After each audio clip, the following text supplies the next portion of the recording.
নমস্কার বন্ধুরা, welcome to election media channel. ১ নম্বর, মেখলিগঞ্জ বিধানসভা কেন্দ্র।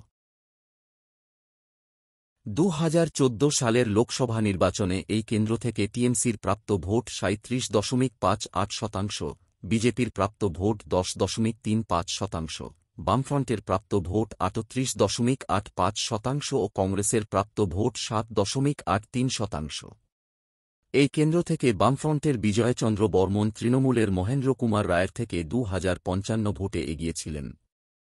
২০১৬ সালের বিধানসভা নির্বাচনে এই কেন্দ্র থেকে টিএমসির প্রাপ্ত ভোট ৪১.৩৫%, বিজেপির প্রাপ্ত ভোট ১২.৯১%, বামফ্রন্ট ও কংগ্রেসের মিলিত প্রাপ্ত ভোট ৩৭.৬৮%। এই কেন্দ্র থেকে তৃণমূলের অর্ঘ্য রায় প্রধান বামফ্রন্টের পরেশচন্দ্র অধিকারীকে ৬,৬৩৭ ভোটে পরাজিত করেন।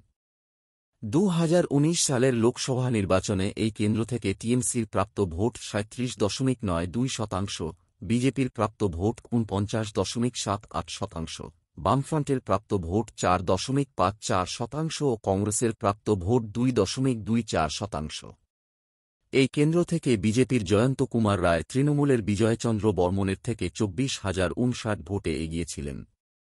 ২০১৬ সালের বিধানসভা নির্বাচনে এই কেন্দ্র থেকে টিএমসির প্রাপ্ত ভোট ৪১.৩৫%, বিজেপির প্রাপ্ত ভোট ১২.৯১%, বামফ্রন্ট ও কংগ্রেসের মিলিত প্রাপ্ত ভোট ৩৭.৬৮%। এই কেন্দ্র থেকে তৃণমূলের অর্ঘ্য রায় প্রধান বামফ্রন্টের পরেশচন্দ্র অধিকারীকে ৬,৬৩৭ ভোটে পরাজিত করেন। ২০২৪ সালের লোকসভা নির্বাচনে এই কেন্দ্র থেকে টিএমসির প্রাপ্ত ভোট ৪৭.৩৬%, বিজেপির প্রাপ্ত ভোট ৪৫.৯৬%, বামফ্রন্ট ও কংগ্রেসের মিলিত প্রাপ্ত ভোট ৩.০৫%। এই কেন্দ্র থেকে তৃণমূলের নির্মল চন্দ্র রায় বিজেপির জয়ন্ত কুমার রায়ের থেকে ২,৮১৮ ভোটে এগিয়েছিলেন। ১ নম্বর, মেখলিগঞ্জ বিধানসভা কেন্দ্র। ২০২৬-এর নির্বাচনে এই কেন্দ্র থেকে সম্ভাব্য বিজয়ী কে হতে চলেছে? এই কেন্দ্রের মোট ভোটার ২,১৬,৫৪০।